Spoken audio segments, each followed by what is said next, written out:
FM 91 เมกะเฮิรตซ์สถานีวิทยุกระจายเสียงแห่งประเทศไทยจังหวัดแพร่ให้ความรู้คู่ความสุข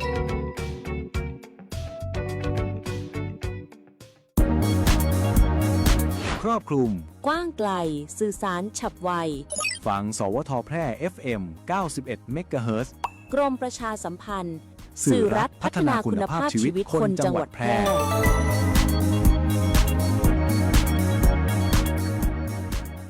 ที่นี่สถานีวิทยุกระจายเสียงแห่งประเทศไทยจังหวัดแพร่ส่งกระจายเสียงด้วยระบบ FM สเตอริโอมัลติเพล็กซ์ความถี่91เมกะเฮิรตซ์จากนี้ไปติดตามรับฟังรายการวิทยุคนเมืองแพร่ไปจนถึงเวลา 11 นาฬิกาค่ะ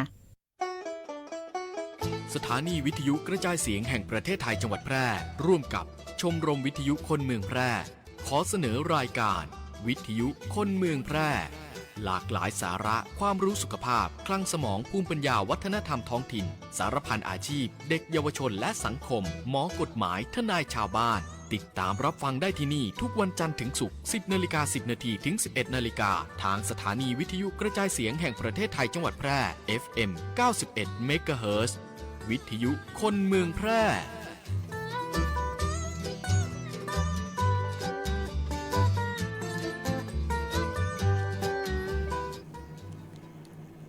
กราบสวัสดีท่านผู้ฟังที่เคารพรักทุกท่าน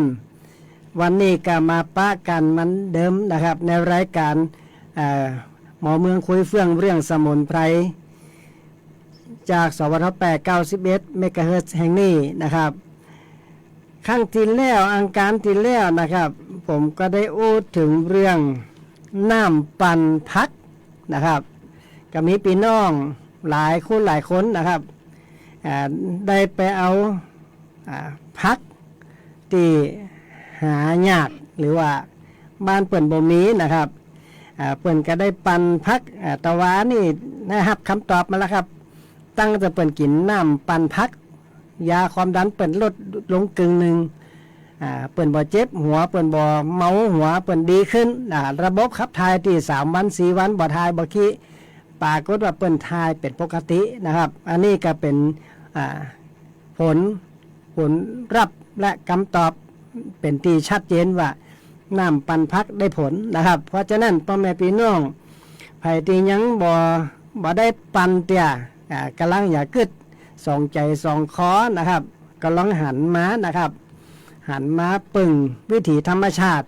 บำบัดนะครับดูแลสุขภาพเบื้องต้นเนี่ยเพราะพักบ้านเฮาเนี่ยมันมีตีเขาบอกต้องได้ซื้อได้หาก็มีนะครับแต่ถ้าเขาสั่งเปิ้นเนี่ยก็ชุด300ถึง600ถึง800ก็มีนะครับตามที่เขาได้รับข่าวนะครับว่าชุด1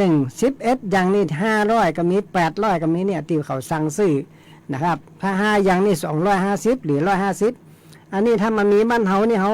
ปลูกเองเนี่ยเขาบอกต้องได้ซื้อนะครับแต่ถ้าว่าไผมีบ่ครบนะครับเช่นต้นออมแซบนะครับต้นออมแซบหรือว่าสมุนไพรที่เบญจนะครับปัญจขันธ์นะครับเบญจขันธ์หรือปัญจขันธ์เนี่ยก็ให้พ่อแม่พี่น้องไปแอวหาได้เลยนะครับมีโสมไทยกระดุมเงินเมล็ดดาวอินคานะครับแล้วก็มีพันธุ์ต้นมอนต้นมอนมีอยู่2 สายพันธุ์แบบพันธุ์เตี่ยวมีหน่วยแล้วก็ใบใหญ่นะครับพันธุ์บ่มีหน่วยก็มีนะครับแต่ใบน้อยแต่มีปะเลอะนะครับก็สามารถไปเอาหากันได้นะครับไปเอาได้เพื่อเอามาขยายพันธุ์เพื่อจะได้ให้พ่อแม่พี่น้องมีครบนะครับยังออมแซบหรือว่าโสมไทยกระดุมเงินเนี่ยป้าเลยพ่อแม่พี่น้องจะเอากี่หบกี่กำก็ได้เอามาปลูกก็มีพ่อแม่พี่น้องตะวันนี่3 รายนะครับมาเอานะครับมีพี่น้องหลายบ้านหลายจองมาเอานะครับกะไปนะครับบ่ต้องได้เสี่ยงสตังค์นะครับแจกฟรีนะครับไปเอาหากันเพียงแต่ว่าโทรบอกลงหน้าก่อนนะครับ0861966354นะครับอันนี้เรื่องของน้ำปั่นพักนะครับวันก็สามารถน้ำปั่นพักนี่ใส่เกลือน้อยเนี่ยพ่อแม่พี่น้องใส่เกลือแต่งรสแต่งชาติเอาน้ำผึ้งมีก็น้ำมะนาวมีก็แล้วแต่หาแต่งกินแต่งรสเอานะ มีผลไม้หลากไม้เขาใส่ได้นะครับแตงโมกล้วยนะครับกล้วยแตงโมแตงไทยมะละกอฝรั่งอย่างนี้นะครับแครอทนี่กล้วยไข่ส้มโอส้มเขียวหวานแอปเปิลแก้วมังกรอะโวคาโดสามารถใส่ได้เลยนะครับพ่อแม่พี่น้องได้สักแก้วแล้วมันถึงชื่นอกชื่นใจนะครับอิ่มอยู่ฮะนะวันคำนะครับกินแล้วระบบขับถ่ายก็จะดีเขาเรียกว่ามันชะล่างเมือกมันหรือว่าขับพิษออกจากลำไส้หรือออกจากร่างกายเขาได้ดีนะครับก็ลองพอนะครับพ่อแม่พี่น้องลองหันกลับมาปึงวิถีธรรมชาตินะครับบำบัดวันนี้เพื่อนพี่น้องได้โทรมาหลายคู่หลายคนนะครับว่าน้ำปันพักกับสูตรแกงแค่มาเกาหรือแกงแค่แกงพักรวมมิตรนะครับสมมาเตแกงพักรวมมิตรมาอันใดดีกว่ากันนะครับเพื่อนถามว่าแกงพักรวมมิตรกันหลายอย่างมาป้อกันว่ามันมีสรรพคุณทั้งหลายพ่องเหมือนกับน้ำปันก็เหมือนเดียวกันนะครับแต่มันคนละกลิ่นคนละรสชาติน้ำปันพักเปิ่นบ่ได้ใส่พริกบ่ได้ใส่บ่ได้ใส่อย่างนะครับแต่สูตรแกงพักรวมมิตรมันมีพริก5 คาเกลือหอมพริก5 คาเกลือหอมนะครับมีอย่างปันล่ำถ้าวันแกงพักรวมมิตรกันแล้วแต่ไผจะหาได้5 อย่าง10 อย่าง7 อย่างนะครับถ้าว่านักยังมันก็ล้ำไปนะนักยังก็ล้ำไปก็เช่นที่ผมแกงตึงวันเนี่ยครับแกงทุกครั้งเนี่ยมันก็จะมีพักละนะพักตำลึงพักเชียงดาพักกันถง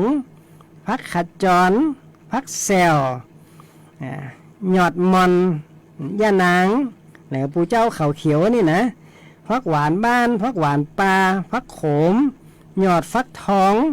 และพักอื่นๆถ้าหาได้ก็เอามารวมกันได้นะครับอันนี้12 อย่างนี่ส่วนมากผมจะใจหมดเนี่ยครับ12 อย่างนะพ่อแม่พี่น้องก็จะจดได้นะครับเอาไปแกงเป็นพักรวมมิตรซึ่งแต่ละอย่างนี่มันสรรพคุณบ่เหมือนกันนะพ่อแม่พี่น้องสรรพคุณก็เหมือนกับน้ำปั่นนั่นนะครับสรรพคุณแต่ละอย่างเปิ้นก็จำแนกออกมานะครับผมก็ได้แยกเอาไว้ให้แล้วนะครับว่าถ้าเอามารวมกันนี่ครับว่าออกแหงคนละน้อยนะครับออกแหงคนละน้อยเป็นมาให้บดีมันไก่หายด้วยปริยายนะครับแต่ว่าแกงพักเนี่ยก็ต้องฮีบน้ำตัวนะบ่จะว่ากินต่อกินต่อพักกับบ่ใจต้องฮีบน้ำตัวนะครับเพราะฉะนั้นเนี่ยแต่ละอย่างแต่ละรายการเนี่ยอย่างพักละเนี่ยสรรพคุณของเปิ่นออกตึงลังเราแหละครับคนมาเกาเปิ่นเข้ายาแก้พิษเดียนขำกับมาความมาสรรพคุณของพักละเนี่ยมันแก้เลือดล้มเป็นพิษนะครับแก้พิษเดียนขำก็คือเลือดล้มเป็นพิษเลือดล้มเดินบ่สะดวกนั่นเองนะครับอันนี้คนมาเกาเปิ่นก็ยิ่งได้กาฝากพักละสมะนะครับเจ็บหัวบ่ฮู้จักหอมจักหายนี่นะเอาว่าบ้าพิษเดียนขำนี่นะคนมาเกานะครับกาพักละหากพักละอย่างนี้นะเพราะฉะนั้นยอดของมันก็แก้ล้มเลือดล้มเข้าคอออกดอกอย่างนี้ล้มเข้าคอล้มอย่างเป็นพิษเนี่ยที่มันเป็นพิษขึ้นมาถ้ามันเป็นพิษเป็นจะได้ล้มเข้าคอนี่กับบวมกะนะไปหาหมอว่าโรคเก้ามันบวมนะแต่ว่าพักละเนี่ยเปิ่นไล่ตัวเนี้ยครับล้มที่มันข้างที่มันเป็นพิษเนี่ยออกมานะครับอันดับที่2ก็คือตำลึงนู้นเป็นยาอย่างกับในตำราว่าระบบระบายพิษไข้นะครับถอนพิษไข้ระบายพิษไข้ก้าดาวใบเนี่ยก็ต้องไปอาบน้ำมาคั้นเวิร์นหรือว่าไปยุบหัวบุกเนี่ยมันคั้นเนี่ยครับเอาใบพักแคบมาถูเบิดเดี๋ยวก็หายละพ่อแม่พี่น้องเป็นพดพื้นคั้นก็ถูกห่านเปล่าก็อย่างนี้นะครับแมงบงเปล่าอย่างนี้นะขันหาตีเด็ดตีเด่นบ่ได้เนี่ยถ้าไปถูกแมงบงขันเปล่าเนี่ยเปิ่นกระแจใบต่ำดึงเนี่ยพ่อแม่พี่น้องมันเหลียงก้าอย่างนี้นะมันดับพิษร้อนถอนพิษไข้ถอนพิษทั้งปวงนะครับเนี่ยคือเขาบ่อพวกบ่อบวมบ่อพื้นบ่อแดงอย่างนี้นะอันนี้ก็ต่ำดึงนะครับระบายพิษไข้คำว่าระบายพิษไข้เนี่ยไผ่ไข้เจ็บหัวไข้บ่หูจักจวงจักหายสักเดียไข้น้อยหนาวจ้อยกินอย่างกับเคิ่มขึ้นมาเนี่ยพักแคบเนี่ยช่วยได้นะครับพ่อแม่พี่น้องพักแคบช่วยได้มันช่วยระบายพิษบางคนกลัวนี่ เวลาไปแกงพักเนี่ยกินพักแคบ1พักแคบหาว่าลุต้องนะครับไปหาโตดเป็นว่าลุต้องกินพักแคบนักบ่ได้ก็ไปกินอย่างนักก็กินบ่ให้บ่ดีสักว่องมือก็สักนิ้วเก็บมาได้เฮาก็มาแกงรวมมิตรแกงเสป่าแกงเนี่ยก็ฮีบน้ำนั่นเขาเรียกว่ามันระบายพิษนะครับบ่ใจลุต้องนะพ่อแม่พี่น้องบ่ใจท้องร่วงเข้าใจพิษนะกำนี้ปล่อยลุให้มันลุไปถ้าว่ากินแกงพักแคบถ้ามันลุต้องนี่นะถ้ามันระบายลงแห้งๆนี่นะยอกพักบุ้งแหมข้าบยอกพักบุ้งแหมข้าบมันนำก็ไปอย่าตีมันระบายลงไปเนี่ยมันตึงเหม็นตึงขาวเนี่ยนะครับหลังจากนั้น 3-4 วันขึ้นไปเนี่ยพ่อแม่พี่น้องจะเบาเนี่ยเบาตัวครับลำไส้ก็จะโล่งการระบบขับถ่ายก็จะดีขึ้นนะครับต่อไปพักเชียงดานะครับพักเชียงดาเนี่ยสามารถดูแลเรื่องความดันความดันสูงความดันต่ำได้หมดนะครับเนี่ยคือความห้อนเขาเป็นปกติมันแก้หยินหยางได้สบายนะครับตอนนี้พักเชียงดาหรือว่าพักม่วนไก่นี่นะเขาก็ลดจดลิขสิทธิ์ไปเรียบร้อยแล้วแต่เขาเอามากินเขาบ่ได้โฆษณาเขาเอามากินเนี่ยเขาบอกเป็นหยังนะครับเอามาเป็นสมุนไพรดับพิษร้อนถอนพิษไข้นะครับ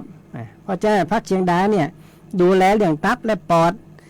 มะเร็งตับมะเร็งปอดหรือเบาหวานนะครับย่าให้ตับสงบนั่นอันนี้พักเชียงดาหรือว่าพักม่วนไก่ย่าให้ตับสงบมันบ่ห้อนเลยบ่ให้ไข้ขึ้นสูงนะครับมันดับเปี่ยวไข้นะคนมาเกาบนว่าอันนะต่อไปเปลี่ยนพักคันถงหรือว่าคันทรงนั่นน่ะมาเอาว่าพักคันถงใครต้องการเจี้ยกับไปเอาบ้านได้นะครับมีปลาเลอะพ่อแม่พี่น้องคูดเอาไปทักต้นเดี๋ยววันหน้ากับแผ่ละนะครับยิ่งเด็ดยิ่งปรุงนะครับมันล้ำกว่าพักหวานของกันนะครับเอาไปนึ่งเอาไปแกงอย่างสบายมาได้มากนะครับสบายมากพักกันถงนะครับมันอ่อนมันบ่จิแข็งนะครับแกงพักกันถงใส่พักแคบพักละเนี่ยมันถึงปึงกันแหละกำแล้วนะครับพักกันถงเนี่ยแก้ไข้นะครับแก้ไข้ห้อนไหนไข้ปิดทำให้ตับสงบถ้าตับสงบเดี๋ยวไข้ห้อนไหนเดี๋ยวไข้ปิดไข้ขึ้นสูงเนี่ยมันเกิดจากตับในน้ำดีกำเริบเป็นว่าไฟกำเดคือเปลี่ยวแห่งความห้อนแต่พักกันถงเนี่ยมันจะไปโรยมันจะไปดับเปลี่ยวห้อนตัวนี้นะครับบอกให้ไข้ขึ้นสูงนั่นเองนะครับพักขจรนะครับพักขจรคือพักสลิดพักสลิดนี่มีอยู่3อย่างก็นะพอไม่พี่น้องค่ายพักสลิดที่ข่าวฮือฮาดังๆนี่ก็คือพักดอกพักสลิดที่เอามาเป็นดอกนี่นะเอามานึ่งก็ได้เอามาแกงก็ได้พักสลิดพักขจรนะครับแก้ตาอักเสบหากพักสลิดนี่แก้ตาอักเสบบำรุงสายตาเนี่ยฮือตาบ่มัวหมองตาฝ้าตามัวตาแดงหมดนี่นะพักขจรนี่ช่วยได้เนื้อพ่อแม่พี่น้องเอาหากฟักขจรเนี่ยเอามาต้มแล้วก็เอาอย่างเขาห้องอะไรอย่างแล้วก็ตวงเอาน้ำมันนะครับตวงเอาน้ำมาหยอดตาสุดยอดเลยในวันนั้นก็ว่ากำแล้วนะฟักแซลนะครับต่อไปเป็นฟักแซลฟักแซลนี่จื่อทางการเนี่ยมันเป็นฟักอะไรอย่างภาษากลางเป็นว่าฟักอะไรอย่างก็ลองให้คำตอบนะครับภาษากลางเขาว่าพักแซลก็คือบ้านเขาห้องพักแซลนะครับแก้ดีซานนะครับบำรุงตับกระตุ้นน้ำดีหลั่งน้ำย่อยมาเขาว่ากระตุ้นน้ำดีให้หลั่งน้ำย่อยคำว่าน้ำย่อยเนี่ยบางคนเนี่ยปนตีไปหาหมอว่ากดไหลย้อนเนี่ยมันเกิดจากตับเขาบ่ปกติถ้าตับบ่ปกติน้ำดีมันก็บ่ปกติถ้าน้ำดีบ่ปกติมันกับน้ำย่อยกับหลั่งพิษปกติน้ำย่อยก็เลยน้อยไปในกระเพาะมันมีน้ำย่อยนักมาเลยเขาว่าหม้อแกงแห้งเนาะมันต้นขึ้นบนหมอว่ากดไหลย้อนเพราะฉะนั้นพักแซลกินพักแซลเข้าไปปุ๊บเนี่ยมันจะไปกระตุ้นน้ำดีให้จ่วยหลั่งน้ำย่อยออกมานะครับจ่วยหลั่งน้ำย่อยออกมาก็คือบำรุงน้ำดีนั่นเองนะครับมันจะขมน้อยๆนะครับเขาเรียกกระตุ้นน้ำดีนะให้หลั่งน้ำย่อยออกมานะครับต่อไปก็มอนนะครับก็มอนต้นมอนบำรุงตับนะครับบำรุงตับบำรุงสายตาแก้จอประสาทตาเสื่อมเนี่ยก็มอนนะครับพ่อแม่พี่น้องเนื้อไม้มันก็ยังดูแลเรื่องไตพิการ ไตเรือดังนะครับมันนั่นก็ว่าไปกำละนะครับก็มอนบำรุงแต่เจ้าแต่ตะวาเนี่ยผมก็แกงก็เอาใบมอนอย่างน้อยหนึ่งนะครับ5 ยอด 6 ยอดก็ว่าอย่างละ3 กำนี่แหละพ่อแม่พี่น้องอย่างละ3 กำอย่างละ3 กำนี่ครับยอดมอนบำรุงตับบำรุงสายตานะครับทำให้จอประสาทตาบ่ให้จอประสาทตาเขาเสื่อมพอหันได้ไก่ไผ่บ่ต้องมาต้าเลยนะครับแว่นตานี่ผมใจบ่ได้สักอย่างนะครับสายตาเขาดีตลอดนะครับอันนี้ก็กินใบมอนมันถ้าหน่วยมาเขาก็ได้กินทำนะครับกินใบมอนไผ่บ่มีก้าก็มาเอานะครับก็มอนปลาเละนะครับตัดไปกับไปจำปักที่ไหนก็เป็นนะครับขอไปวางที่เย็นๆมันก็จะรูงอกขึ้นมาก็มอนนะต่อไปย่าหนังนะครับเก้าย่าหนังหรือปูเจ้าเขาเขียวนะครับชื่อเป็นแท้ๆคือปูเจ้าเขาเขียวบ้านนอกเข้าฟักจะหนังนะครับช่วยดับพิษร้อนถอนพิษไข้นะครับแก้ไข้เสี่ยงซึมไข้ห่อนไหนไข้ขึ้นไข้ดินนะครับคำว่าไข้ดินก็คือไข้จักนั่นเองนะครับอันนี้ย่าหนังถ้าว่าลูกไผ่ที่ว่านอนน้อยๆเนี่ยถ้าว่าชงนมเมื่อเขากินนะเอาก็ลองเอาใบยานางเนี่ยเอามาต้มเอาไปชงนมเมื่อเขากินหาทางอ้อมเขานะครับเวลานอนไข้บางครั้งมันให้เนี่ยเขาบอกหู้มันว่าให้หยังนะครับถ้าหัวมันห้อนลงอ่ะต้มเอาใบยานางเนี่ยครับเพราะมันมีรสขมมันมีรสจืดอย่างสักอย่างมันบอกเค็มบอกผลบอกคาดฟาดอย่างสักอย่างนะครับใบยานาง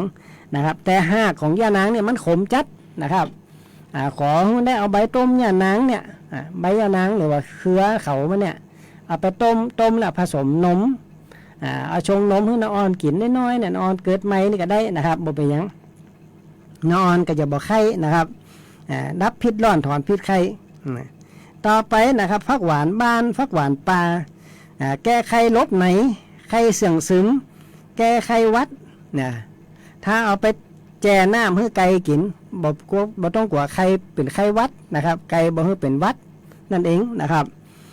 ฟักหวานบ้านฟักหวานปลามีคุณเสมอกันนะครับบำรุงฟักต่อไปฟักโขมนะครับฟักโขมบำรุงถาดเล็กนะป้องกันแขนขาอ่อนแรงแข้งขาอ่อนแรงนะครับฟักโขมนะฟักโขมมันมีหลายโขมนะครับฟักโขมเพราะฉะนั้นเนี่ยถ้าไผ่ได้กินฟักโขมละเนี่ยคือกำลังขาดีขึ้นมีถาดเล็กสูงนะครับเลี้ยงวิตามินเนี่ยบ่ต้องห่วงนะครับ2 หน้ากระดาษก่อนฟักโขมนี่นะครับอันนี้มาอู้ย่อๆคือประมาณพี่น้องนะครับพูดว่าถ้ามีฟักโขมเข้าไปเนี่ยแกงฟักโขมอย่างเนี้ยมันมีประโยชน์จะได้พ่องนะครับอันนี้ประโยชน์ย่อๆนะตั้งที่ผมได้กล่าวมานี่นะสุดท้ายก็คือฟักทองนะครับยอดฟักทองบำรุงกำลังบำรุง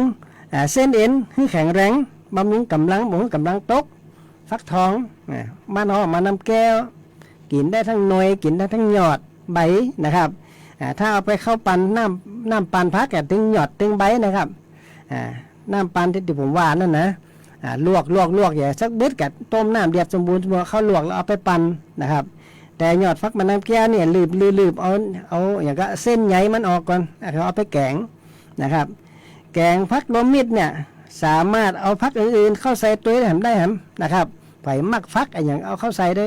อันนี้ผมจะใจแค่12 อย่างติดได้มาโอ้วันนี้นะครับแต่ละชนิดแต่ละอย่างนี่สรรพคุณแยกกันไปแต่เอามารวมมิตรคำว่ารวมมิตรคือหมายความมันป้องกันได้สารพัดโรคพ่อแม่พี่น้องกล้าถ้ากินแกงพักถ้วยเดียวนี่กับสดยอดบ่ต้องไปคลินิกบ่ต้องไปโรงพยาบาลนะพ่อแม่พี่น้องกินที่กันสัก2 คาบ 3 คาบกันสุขภาพเขาก็จะดีขึ้นนะครับถ้าอยากจะแกงกินพักรวมมิตรเนี่ย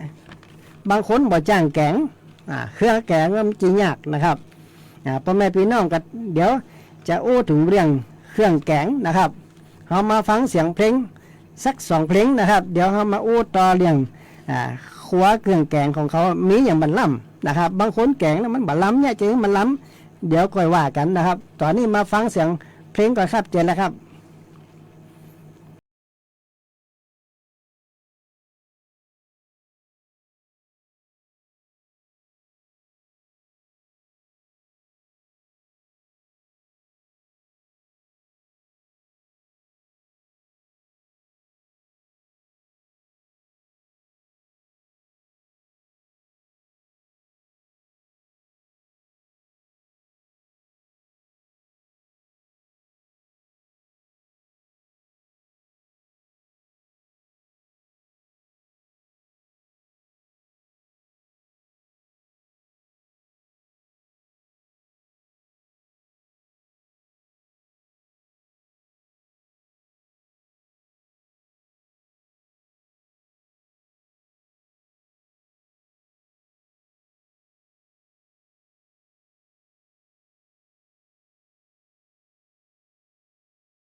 คุณกำลังฟัง FM 91 MHz สวทแพร่ ให้ความรู้คู่ความสุข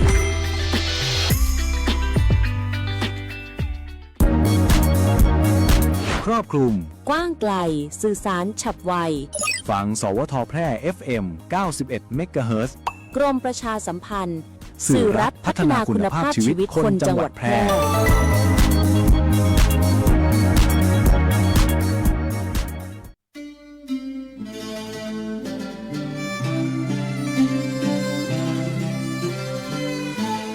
หม้อห้อมไม้สักถิ่นรักพระหล่อช่อแห่สีเมืองหรือเรื่องแพะเมืองผีคนแพร่นี้ใจงาม ชาวจังหวัดแพร่ขอต้อนรับนักท่องเที่ยวทุกท่านที่มาเยือนพวกเราด้วยความยินดียิ่ง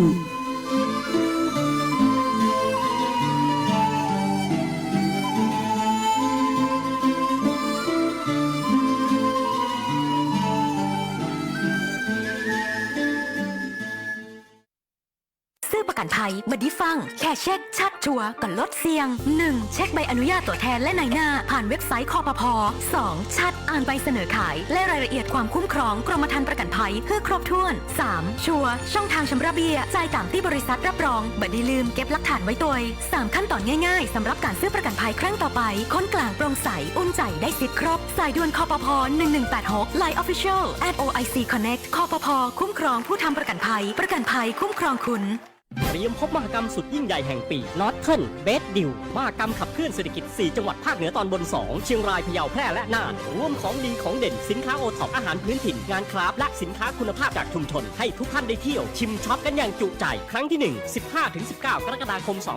2569 ณ ลานหนองน้ำครกอำเภอภูเพียงจังหวัดน่าน แล้วมาพบกันในงาน Northern Best Deal มหกรรมขับเคลื่อนเศรษฐกิจ 4 จังหวัดภาคเหนือตอนบน 2 เชียงราย พะเยา แพร่ น่าน มหกรรมแห่งโอกาสสร้างรายได้สร้างเศรษฐกิจสร้างอนาคตชุมชนไทย ปัจจุบันการเคลื่อนย้ายแรงงานระหว่างประเทศของไทยเริ่มเปลี่ยนแปลงโดยเฉพาะอย่างยิ่งการเคลื่อนย้ายแรงงานจากประเทศเพื่อนบ้านได้แก่เมียนมาลาวและเวียดนามโครงสร้างของประชากรที่เปลี่ยนแปลงไปสู่สังคมสูงอายุจึงมีความจำเป็นที่ต้องนำแรงงานต่างด้าวมาทดแทนกำลังแรงงานไทยที่ยังไม่เพียงพอในหลายกิจการสำนักงานจัดหางานจังหวัดแพร่เป็นหน่วยงานหลักที่ให้บริการจัดหางานแก่ประชาชนทุกกลุ่มเป้าหมายรวมถึงการควบคุมการทำงานของคนต่างด้าวซึ่งปัจจุบันได้นำระบบ e-work permit เข้ามาอำนวยความสะดวกในการให้บริการแก่นายจ้างสถานประกอบการและแรงงานต่างด้าวในกระบวนการการรับคำขอการแจ้งการทำงานของคนต่างด้าวและการผลิตใบอนุญาตการทำงานทั้งนี้สามารถรับชมวิดีทัศน์การให้บริการผ่านระบบ e-work permit ได้ที่เพจ Facebook สำนักงานจัดหางานจังหวัดแพร่หรือสอบถามรายละเอียดเพิ่มเติมผ่านแอปพลิเคชัน Line Official S435DEAQA หมายเลขโทรศัพท์ 0545117721 หรือ 0545118807 และสายด่วนกรมการจัดหางาน 1506 กด 2 สำนักงานจัดหางานจังหวัดแพร่มุ่งให้นายจ้างและแรงงานต่างด้าวได้รับการคุ้มครองตามกฎหมายอย่างเป็นธรรม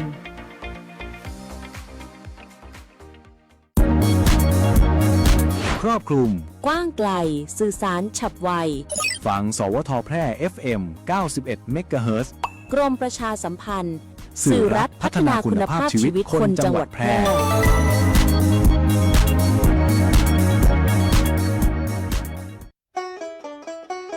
สถานีวิทยุกระจายเสียงแห่งประเทศไทยจังหวัดแพร่ร่วมกับชมรมวิทยุคนเมืองแพร่ขอเสนอรายการวิทยุคนเมืองแพร่หลากหลายสาระความรู้สุขภาพคลังสมองภูมิปัญญาวัฒนธรรมท้องถิ่นสารพันอาชีพเด็กเยาวชนและสังคมหมอกฎหมายทนายชาวบ้านติดตามรับฟังได้ที่นี่ทุกวันจันทร์ถึงศุกร์ 10:10 น.ถึง 11:00 น.ทางสถานีวิทยุกระจายเสียงแห่งประเทศไทยจังหวัดแพร่ FM 91 MHz วิทยุคนเมืองแพร่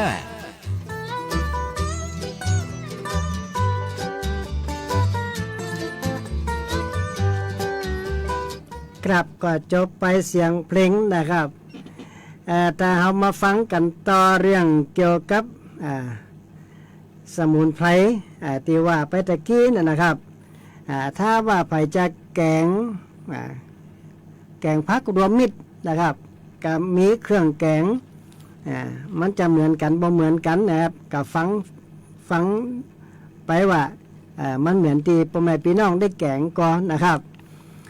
ถ้าเขาได้พักมาสัก5ชนิดหรือว่า12ชนิดที่ว่าตะกี้เนี่ยครับเขาก็เตรียมใส่พริกดิบนะถ้าบ่มีพริกดิบก็ใส่พริกแห้งได้นะครับถ้าใส่พริกแห้งเนี่ยมันจะหอมนะครับพริก2 ถึง 3 เม็ดนะครับถ้ามันเผ็ดก็ใส่2 เม็ดถ้ามันบ่เผ็ดก็ใส่3 เม็ดนะครับพริกดิบนะพริกแห้งก็ได้นะครับข่า3 ถึง 4 แว่นนะตำข่าหมอกเรียกพ่องบ่เรียกพ่องนี่นะครับกระเทียม3 ถึง 4 กลีบปลาร่าถ้าว่าเขาใส่5เนี่ยใส่1 ช้อนโต๊ะถ้ามันบ่ล้ำเดี๋ยวมันใส่บ่ได้ใส่เกลือเดี๋ยวมาเดี๋ยวนี้5เขาใส่เกลือเนอะพ่อแม่พี่น้องพ่อกล้าแม่กล้าทั้งหลายแล้วเขาต้องการน้ำหนัก5เลยมันมีประมาณกันเนี่ย5นี่ประมาณ50% นะครับ50 ต่อ 50นะครับกึ่งต่อกึ่งนะครับเขาใส่เกลือใส่น้ำเข้าไปใส่ข้าวคั่วเข้าไปนะครับเพราะฉะนั้น5มันก็เหลือประมาณ 50% กะเขาใส่เกลือนักนะครับกะบดีไปใส่นักเตี้ยเกลือนะครับบ่ได้ใส่อย่าสักอย่างบ่ได้ใส่เกลือยิ่งดีนะครับเพราะใส่1 ช้อนถึงช้อนกึ่งก็ได้นะครับเพราะว่าเขาใส่ไปเรียบร้อยแล้วนะครับเกลือป่า1 ช้อนโต๊ะถึง1 ช้อนกึ่งนะครับแล้วก็เวลาต้มน้ำเดือดเอาพริกเข้าใส่ก่อนนะครับเอาพริกเข้าใส่แล้วก็ถ้าน้ำเดือดปุ๊บเขาก็เอาพักเข้าใส่นะครับพักเข้าใส่แกงถ้ามันเดือดตะลั่นสักกำก็ลองจิ้มพอจิ้มรสชาติมันจะหอมคาหอมโซะนะครับไปแกงอย่าพอดีแกงเหมือนนะครับเดี๋ยวมันจะเหลืองแกงหมอกมันเขียวเมาะเนี่ยนะครับปดมาแล้วเขาว่าลูกกินนะครับลวกปากลวกคอฟังนะครับหีบน้ำมาถึงเนี่ยหอมโซะนะครับล้ำอย่างกำแล้วแกงพักรวมมิตรนะครับถ้าว่าไผ่ที่บ่กินป่า5นู้นเนี่ยได้นะครับเปิ่นก็มีบางคนที่เขากินเจนะครับก็สามารถใส่ถ้าไผ่ยาใส่ให้มันหอมกว่านั้นก็ใส่สามารถใส่กะปิใส่ปลาแห้งใส่จิ้นแห้งอย่างได้นะครับที่ว่าแกงพักรวมมิตรนี่นะแต่ถ้าไผ่ว่ากินจิ้นบ่ได้กินปลาบ่ได้ตัดสินใจกินเจไปละนะครับเขาก็เตรียมเต้าหู้เต้าเจี้ยวซีอิ๊วขาวซีอิ๊วหวานนะหรือพ่อแม่พี่น้องก็เตรียมถั่วเน่าไว้เนี่ยมาถั่วเน่าไว้ถ้าไปกินเจนะสามารถใส่ถั่วเน่าได้เลยนะครับใส่ถั่วเน่าสักเกิงจ้อนเนี่ยเต้าหู้อย่าเต้าเจี้ยวอย่าจวกเข้าใส่อย่างละจ้อน2 จ้อนก็ใส่ไปนะครับไอ้นี่เขาก็จิ้มรสชาติเอานะครับมันตึงล้ำนะครับมันตึงล้ำหนัวอยู่แล้วนะครับอันนี้ก็เป็นอาหารที่พ่อแม่พี่น้องสามารถทำเองกินเองได้นะครับช่วงยุคเข้าหยากหมากแป้งเป็นว่ายุคเข้าหยากหมากแป้งตอนนี้ไปข้างหน้าพ่อแม่พี่น้องอย่างจะเกิดขึ้นพอข่าวด้วยนะครับเปิ่นหบปึ่งปุ่งกันแล้วนะครับตั้งนอกก็ได้ตั้งไหนก็ได้นะครับหยากคือเข้าหยากหมากแป้งเข้าก็จะหาหยากพอดูเข้าก็ขึ้นนุ่มมาแล้วนะครับผลหมากหลักไม้แกแป้งขึ้นเงิน100 บาทก็ลองไปของถมดูผมป้าหลานไปเนี่ยหลานไปคนเดียวเนี่ยไปของถมสตางค์200บอดีกำไปนะพ่อแม่พี่น้องมันไม่จะได้อย่างนะถ้าไปของถมนี่ยังน้อยกับ500นะครับ400 300ได้ของมาน้อยเดียวนะครับพ่อแม่พี่น้องไปของถมเพราะฉะนั้นยุคเขาอยากหมากแป้งเนี่ยเขาต้องกินพักกินไม่พ่องเนี่ยจะได้บอกให้มันจำเจตน่ะสมมติว่าเขาแกงผักกาดเนี่ยเขากินจีนมันอย่าไปกินตัวจีนตัวป๋าไปกินตัวไก่ตัวป๋าเนี่ยจะได้บอกให้มันจำเจกับเปลี่ยนเขามีป๋าสัก2 ตัว3 ตัว5 ตัวก็ว่าไปนะครับไก่แกงป๋าเขาก็ตำน้ำพริกป๋าก็เอาพักมาลวกอย่าสัก5 อย่าง7 อย่างเขาก็ได้เปลี่ยนรสชาติไปละนะวันพูกับแกงอ้อมแล้วปิ้งแล้วนะครับมันก็เว้นแต่เขานะครับเปลี่ยนเป็นรสชาติมันนะครับอย่างพักเนี่ยเขากินแกงพักดมมิมันเขาก็1 พ่องเขาก็ตำน้ำพริกอ่องน้ำพริก5 น้ำพริกอย่างก็ว่าไปนะครับอันนี้ก็ช่วยย้ำขับขันย้ำเนื้อ สงครามมันจะเกิดน้ำมันมันก็จะแปลง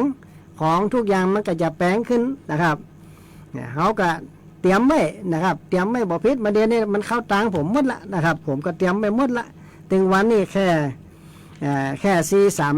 5 วันนี่นะครับ5 วันนี่ก็สามารถลดการใช้จ่ายได้ถึง 1,250 บาทนะครับ5 วันนี่นะเพราะครอบครัวมีอยู่4 คนนะครับเขาบอกไปกาดละอดเอาพี่แน่กินพักไม่ใส่เขียกินไก่กินที่เขาเลี้ยงไว้เนี่ยนะครับขุดหน่อไม้หน่อตอกกินนะครับปลูกหน่อไม้นะครับเฮ้ยพ่อแม่พี่น้องเตรียมปลูกพักปลูกอย่างไว้เตอะตอนนี้ไปข้างหน้านี่แหม5-6 เดือนหรือว่าปี2 ปีเนี่ยเหตุการณ์บ้านเมืองมันจะบ่ปกติละแต่เฮ้ยพ่อแม่พี่น้องเตรียมสำหรับกับเขายามฉุกเฉินนะครับไก่ก็เลี้ยงไว้นะครับอย่างเขาไปกาดเนี่ยเขาไปซื้อพักกินหาเงินได้ก็ไปซื้อพักกินนะพ่อแม่พี่น้องเขาไปกาดเขาปลูกอย่างไปขายปลูกข้าวโพดปลูกข้าวป้างอย่างไปขายเขาก็ไปซ้ำซื้อมากินนะสู้ปลูกมาได้นะครับพักบุงพักละพักแคบอย่างเนี้ยนะพริกสัก5 ต้นกะข่าสัก5 ก่อกะนะขมิ้นสัก5 ก่อกะนะตะไคร้นะขิงผู้เลยอย่างนี้หอมแบงสะระเนกุ้ยช่ายอย่างนี้นะครับพักปลูกในกระถางกระมังถังแตกได้นะครับพักแพรวพักไผ่อย่างนี้นะกะเพราแมงลักมาจะว่าถึงเวลาแกงอย่างไปกินอย่างไปกะขอสักกำนู้ขอสักยอด2 ยอดซ้ำบ่จะเอายอดเดียวนี่ได้เล่นไปเป็นกำนะครับขอจะไขหัวปลาโทษเล่นเอา3-4 หัวแถมบ่ปอสะปึดยอดใบเหี่ยเพื่อให้เขาไปเก็บแถมนะครับเปิ้นกระแจงด้วยก้นแถมเปิ้นกระดาด้วยก้นเขาก็บ่จะหู้เปิ้นดาจะได้เนาะฟูกก็เอาหื้อก็เอาเนี่ยไปเนี่ยมาเปิ้นจะวอดจะละพักกะเพราทำให้มันปลูกได้นะครับยิ่งหน้าฝนเนี่ยขอถ้าเขามีกาเขาก็ขอสักกาเดี๋ยวไปปลูกเขาก็แบ่งไปได้นะครับช่วงนี้ไฟไปเอวหาผมได้นะครับมีกาพักมีอย่างให้แบ่งปันกันไปปลูกนะครับแล้วก็มาเขือกับสัก4-5-9นะครับ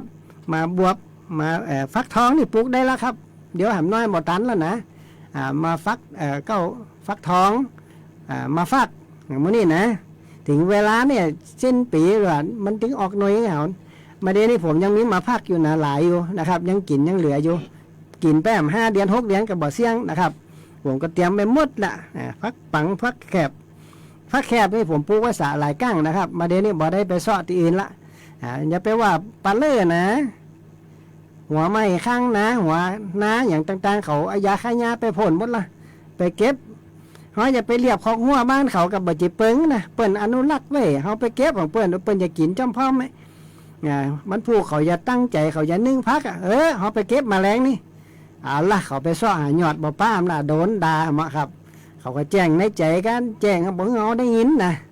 5 ปันตายก็ว่าไปนั่นนะครับเพราะฉะนั้นเขากินกำจมกำแจงเปิ้นนะครับตั้งแต่ของหัวหน้าบ้านเขาอนุรักษ์ไว้ปลูกเตะพ่อแม่พี่น้องปลูกอย่างละอันพันดันน้อยเนาะผักบุ้งสัก2-3 กระถางผักบุ้งเนี่ยกระมังถังแตกปลูกไปเตะมันถึงได้กินนะครับกระดุมเงินเนี่ยปลูกที่ไหนปักที่ไหนมันก็เป็นเนี่ยนะภูเขาก็สโหนนี่ก้าปลาเล่นะครับใครต้องการก้าสโหนพักมะลุมพักอีลุมมาค่อนก้อมเนี่ยปลูกไว้ข้างไห่ข้างสวนสัก9-2 บรรดาพักทั้งหลายแลทั้งโมดทั้งมวลที่หันเป็นสีเขียวทั่วบ้านทั่วเมืองเนี่ยพักมาลุมหรือพักมาค่อนก้อมดีกว่าเปิ้ลนะเพราะมันเป็นชนะเลิศนะถ้าประกวดเนี่ยพักค่อนก้อมมีสุภคุณทางยาเป็นเลิศนะครับถ้าเป็นผลไม้ลักไม้เนี่ยยกขึ้นมาขำป้อมนะครับมาขำป้อมเป็น1บรรดาผลไม้ลักไม้ทั้งหมดนะครับเขาวิจัยมาเรียบร้อยละก็คือพ่อแม่พี่น้องหามาปลูกนะครับหามาปลูกไว้บางสิ่งบางอย่างมันเป็นเส้นขมบางภูเขานะครับบ้านผมนี่มีเรียบร้อยนะครับเตรียมหมดนะครับมีสวนพักปลอดสารสมุนไพรสวนสมุนไพรมีหน่อไม้หน่อสังที่ผมเล่าให้ฟังนะครับว่าบ้านผมมีอย่างใจที่ผมกล้าเนี่ยครับหน่อไม้สร้างมูลเนี่ย10 ก่อพอมาเป็นน้องกินจะได้กับบ่อเสี่ยงสักเตี้ยปลาเล่ปลาสางปลานี่100 กว่าก่อเต็มสวนหมดปลูกไปยัดไปเปิ้นเอาก้าให้ไหนได้หลายปี3-4 ปีเนี่ยเปิ้นเอาก้าให้ไหนนะครับเปิ้นก็ช่วยมาไล่ละ7 ปันนี่ไงพ ผมก็มาญะแต่นะบางพ่อเอาเจ้าจื้อมาว่าจุเอาสตางค์ปนไปแล้วก็บ่ญะบ่ปลูกก็ผมให้ปลูกแต่นะครับไฟหวกแดง50ก่อไฟหวกดำ30ก่อไฟกิมสูง2ก่อนอไล่นะ9ไล่20ก่อเนี่ยเริ่มออกแล้วครับนอเปาะ1ก่อนี่อ้อยหลังบ้านนะครับกินถึงวันนี่นะเจ้าก็ต้มนะครับแต่เจ้านี่ก็ต้มไก่พื้นเมืองเนี่ยไก่ที่มันนอนบนก็ไม่นะ150ตัวไก่ดุกดำ60ตัวนะครับไก่ประดูหางดำ150ตัวเพราะฉะนั้นเนี่ยบ่อป่า1บ่อ2,000 กว่าตัวผมบ่เดือดร้อนนะพ่อแม่พี่น้องสับปะรด100 ต้นกินถึงวันเนี่ยสับปะรดเพราะฉะนั้นให้พ่อแม่พี่น้องพอสวนหลังบ้านนะครับหัวให้ไปนะถ้ามีก็ให้ปลูกไว้นะครับมันต่อไปข้างหน้าเนี่ย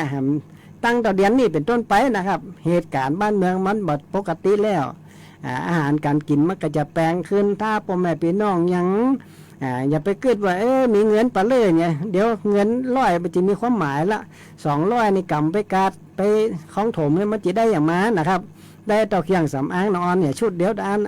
นะครับเพราะฉะนั้นเนี่ยตอนนี้ไปข้างหน้าพ่อแม่พี่น้องเตรียมตัวเตรียมใจดูแลสุขภาพเบื้องต้นอย่าไปถึงเวลาเนี่ยไปซ่อมที่หมอว่าน้ำเพียงคอแหงนแล้วเนี่ยไปอึดมันบ่ตันนะครับเพราะฉะนั้นน้ำเมื่อมันบ่เป็นอย่างนี้เขาก็หาพักพื้นบ้านหาสมุนไพรพื้นบ้านมาดูแลสุขภาพพี่น้องไปก่อนนะครับถ้าว่าสารพิษมันนักกินยาไกลกับบ่ฮู้เรื่องนะครับให้ขับสารพิษออก3 วันนะครับเอาว่านลังจีดมาต้มกินว่านลังจีดมาลวกกิน3 วันเนี่ยแล้วก็กินยามันก็จะฮู้เรื่องปีนี้ธาตุเขาพิการก็นะครับตีธาตุพิการกับ20 ปี28 36 44 52 60 68 76 84อันนี้ธาตุพิการเน้ออีปล่อยแม่ธาตุพิการกินยามาก็ไปปอนจ่องปอนหูแล้วน้ำพุหัวแล้วบ่ยามันก็บ่เต็มสักเตี้ยก็เฮาพี่น้องปั๊บธาตุเจ้าเรียนเนี่ยหายาปั๊บธาตุเจ้าเรียนมากินนะกินยามันก็จะฮู้เรื่องฮู้ผลถ้าธาตุบ่ปกติต่อให้รับเสียเงินเป็นล้ำรถกระตึงบ่หายนะครับผมกล้าว่านะครับเพราะผมดูแลสุขภาพมาตลอดแล้วก็ดูแลผู้ป่วยมาตลอดนะถ้าว่ายังบ่เข้าใจเดี๋ยวก็โทรมานะครับฟังรายการนี้บ่ตันนะครับโทรมา086 196 6354นะครับ086 196 6354เวลายังหำน้อยนะครับวันนี้กระผมหมอชลีก็ขอลาจากพ่อแม่พี่น้องไปก่อนนะครับอังคารหน้านี่บ่แน่นะครับเพราะว่าผมจะติดธุระนะครับไปหลายที่นะครับวันที่9ที่8ที่9ที่10เนี่ยอยากจะไปอยู่เสวนาอยู่ที่อุดรนะครับไปบรรยายไปเสวนาอยู่ที่ปุ่นนะครับวันที่25 26 27 28ที่จะถึงนี้นะครับผมก็จะได้เอาเข้าใส่นาอีกก่อนบ่ได้วานเข้าได้เปิดกันเตี้ยนะครับวันนี้บ่าย 2 โมงก็จะมีผู้มาดูแลจะไปพอที่จะปลูกสมุนไพรนะครับเพราะว่าส่วนของเขาเนี่ยที่เขาจะส่งเสริมมาสร้างคลังสมุนไพรให้กับกลุ่มของเขานะครับพ่อแม่พี่น้องจังหวัดแพร่เขาก็จะมีคลังสมุนไพรอยู่หั่นนะครับจะไปดำเนินการบ่าย 2ที่จะถึงนี้บึ้ดเนี่ยนะครับวันนี้กระผมหมอชลีขวัญเมืองลาจากพ่อแม่พี่น้องไปก่อนโชคดีทุกคนนะโอกาสหน้าปะกันไหมสวัสดีครับสาระความรู้สุขภาพคลังสมองภูมิปัญญาวัฒนธรรมท้องถิ่นสารพันอาชีพเด็กเยาวชนและสังคมหมอกฎหมายทนายชาวบ้านติดตามรับฟังได้ที่นี่ทุกวันจันทร์ถึงศุกร์ 10:10 นถึง 11:00 นทางสถานีวิทยุกระจายเสียงแห่งประเทศไทยจังหวัดแพร่ FM 91 เมกะเฮิรตซ์